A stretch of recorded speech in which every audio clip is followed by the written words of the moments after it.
عید والے دن کا خطبہ سننا سنت ہے، لیکن یہ سنت بھی واجب کے درجے میں چلی جاتی ہے کہ ضروری ہے۔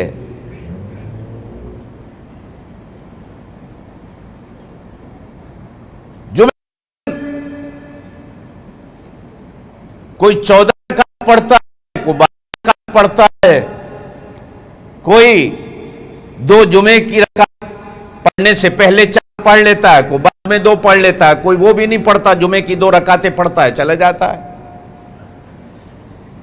عید کی رکھی تو 2 رکعتیں ہیں، لیکن اس کے اندر تکبیرات کا اضافہ رکھا ہے، جمعے کی نماز میں نہیں، عید کی نماز میں تکبیریں کہنی ہیں، 3 تکبیر پہلی رکعت میں اور 3 تکبیر دوسری رکعت میں۔ بعض ائمہ کے نزدیک 7 تکبیر پہلی رکعت میں، 5 تکبیر دوسری رکعت میں۔ بعض ائمہ کے نزدیک 5 تکبیر پہلی رکعت میں، 3 تکبیر دوسری رکعت میں۔ مختلف طریقے ہیں۔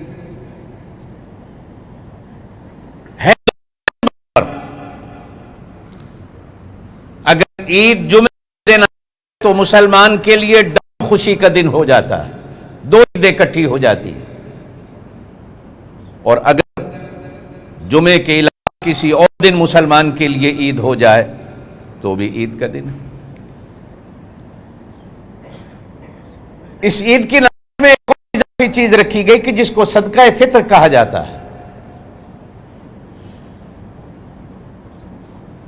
یہاں تک کہ عید کے دن نماز کے وقت بھی جو بچہ پیدا ہو، اس کے والد کے ذمہ ہے کہ اس کا بھی وہ صدقہ فطر دے گا۔ کیوں دے؟ حدیث میں فرمایا گیا کہ روزے کی حالت میں اگر آپ سے کوئی کمی ہو گئی ہو، کوتاہی ہو گئی ہو چھوٹی موٹی، تو صدقہ فطر اس چھوٹی موٹی غلطی کو معاف کرا دیتا ہے۔ سوال پیدا ہوتا ہے کہ جس نے روزہ رکھا وہ تو صدقہ فطر دے، جو معصوم بچہ پیدا ہو پھر اس کا صدقہ فطر کیوں ہے؟ تو شریعت نے کہا کہ صدقہ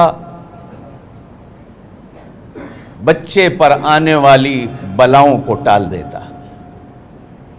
آنے والی مصیبتیں اور بیماریاں ٹل جاتی۔ ہماری زبان میں اس کو سر صدقہ بھی لوگ کہتے ہیں کہ کبھی کبھی آتے جاتے صدقہ غیر مسلم کو بھی دیا جا سکتا ہے، زکوٰۃ صرف مسلمان کو دی جا سکتی ہے۔ آپ جس ملک میں رہتے ہیں اگر غیر مسلم بیٹھا ہے سڑک پہ مانگنے والا تو چلتے چلتے کبھی اس کو بھی صدقہ دے دیا کرو، اس لیے کہ صدقہ دینے سے بلائیں ٹل جاتی۔ نبی پاک صلی اللہ علیہ وسلم خود بھی دیتے تھے، اور شریعت کا یہ مسئلہ ہے، کوئی ضروری نہیں کہ جس بندے پر زکوٰۃ ہے وہ صدقہ فطر دے، بلکہ جس بندے کے پاس گھر میں 3 جوڑے کپڑے ہیں، 2 جوتے کے جوڑے ہیں، اس پر بھی صدقہ فطر ضروری ہے۔ دیہاتی اور مزدوری کر کے بھی صدقہ فطر دے سکتا ہے تو دے۔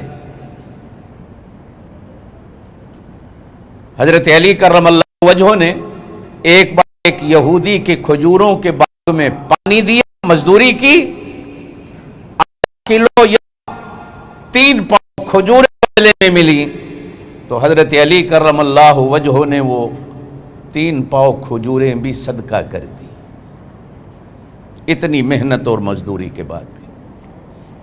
یہ نہیں ہوتا بلکہ بلاؤں کے ٹلنے کا سبب ہوتا ہے۔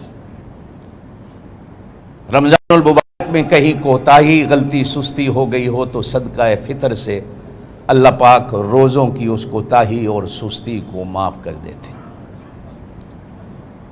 گھر کا سب پوری فیملی کی طرف سے صدقہ فطر دے گا۔